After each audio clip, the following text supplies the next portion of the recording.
Welcome back. Okay, we're in a 3-part series on developing mental toughness. To remind you what's at stake, I repeat the wise words of the philosopher Muhammad Ali, who said, "Everyone has ability, it always comes down to mind games. Whoever is more mentally strong wins." The first way to tap into your mind's superpowers was to threaten it, to scare it into action. Bust out that incredible Hulk that you have inside, then redirect that power to achieving incredible goals. Okay, here's the second hack. I've already mentioned that your mind is weak. It is also emotionally immature. It is so easily tempted. It is so easily manipulated. That is why blatantly false, manipulative, absurdly fantastical commercials and marketing gimmickry works on your mind. The mind has the emotional maturity of a 6-year-old. Whatever you can get a 6-year-old to believe, do, and buy is what commercial marketing can convince your mind of. Don't believe me? Just look at your garage and closets. Look at the stuff you know you shouldn't have bought, but still stuff into your face.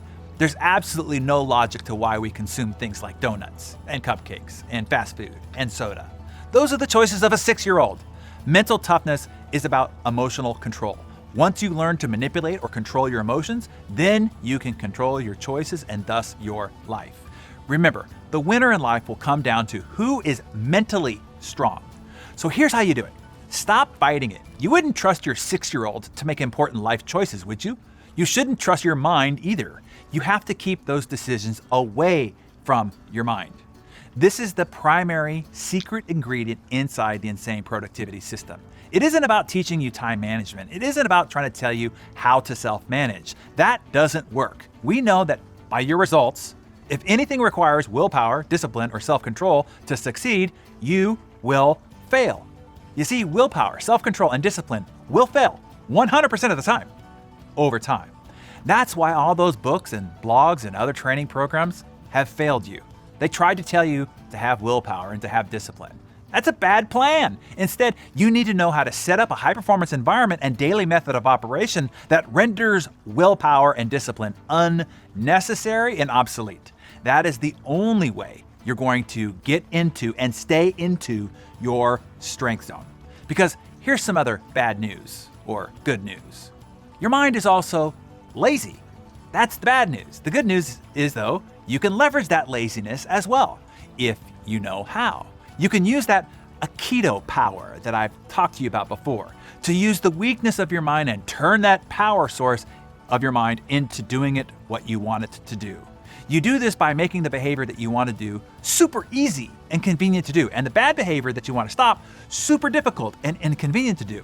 For instance, if a bad diet is your thing, remove every bad thing out of your main environments, your house, your car, your office, wherever you are most of the time, and particularly when you get hungry. Make it hard to eat poorly. The last thing you should do is make it easy for your weak and lazy mind to conveniently eat crap food.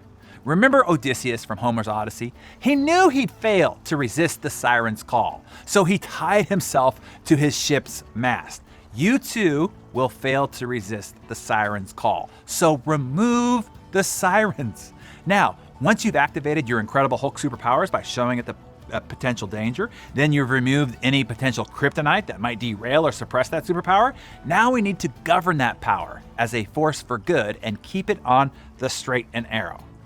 The third trick here is to assign a parole officer to keep your mind in check. You have to police your mind constantly to keep it in line. This is done through tracking and using tools of measurement. This is why I made such a big deal about tracking in the compound effect and do a special mentoring session on it in Insane Productivity. The bottom line is this: you can get your mind to do most anything through temporary brute force. But as soon as you get distracted, it will start to drift all the way back to its comfortable previous patterns, the patterns of weakness and laziness. You have to constantly yank its attention back and smack it around if it doesn't stay on its course.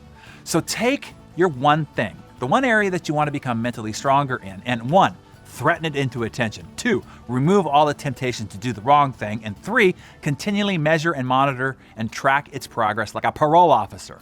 You got it? We're counting on you to do this. Your family is counting on you to do this. Your teammates are counting on you. Your greater potential, your better future is counting on you. Don't let us down. Pick just one thing and follow these 3 steps. Tell us the one thing that you're gonna toughen up on and conquer once and for all. And I look forward to reading the comments below. Quick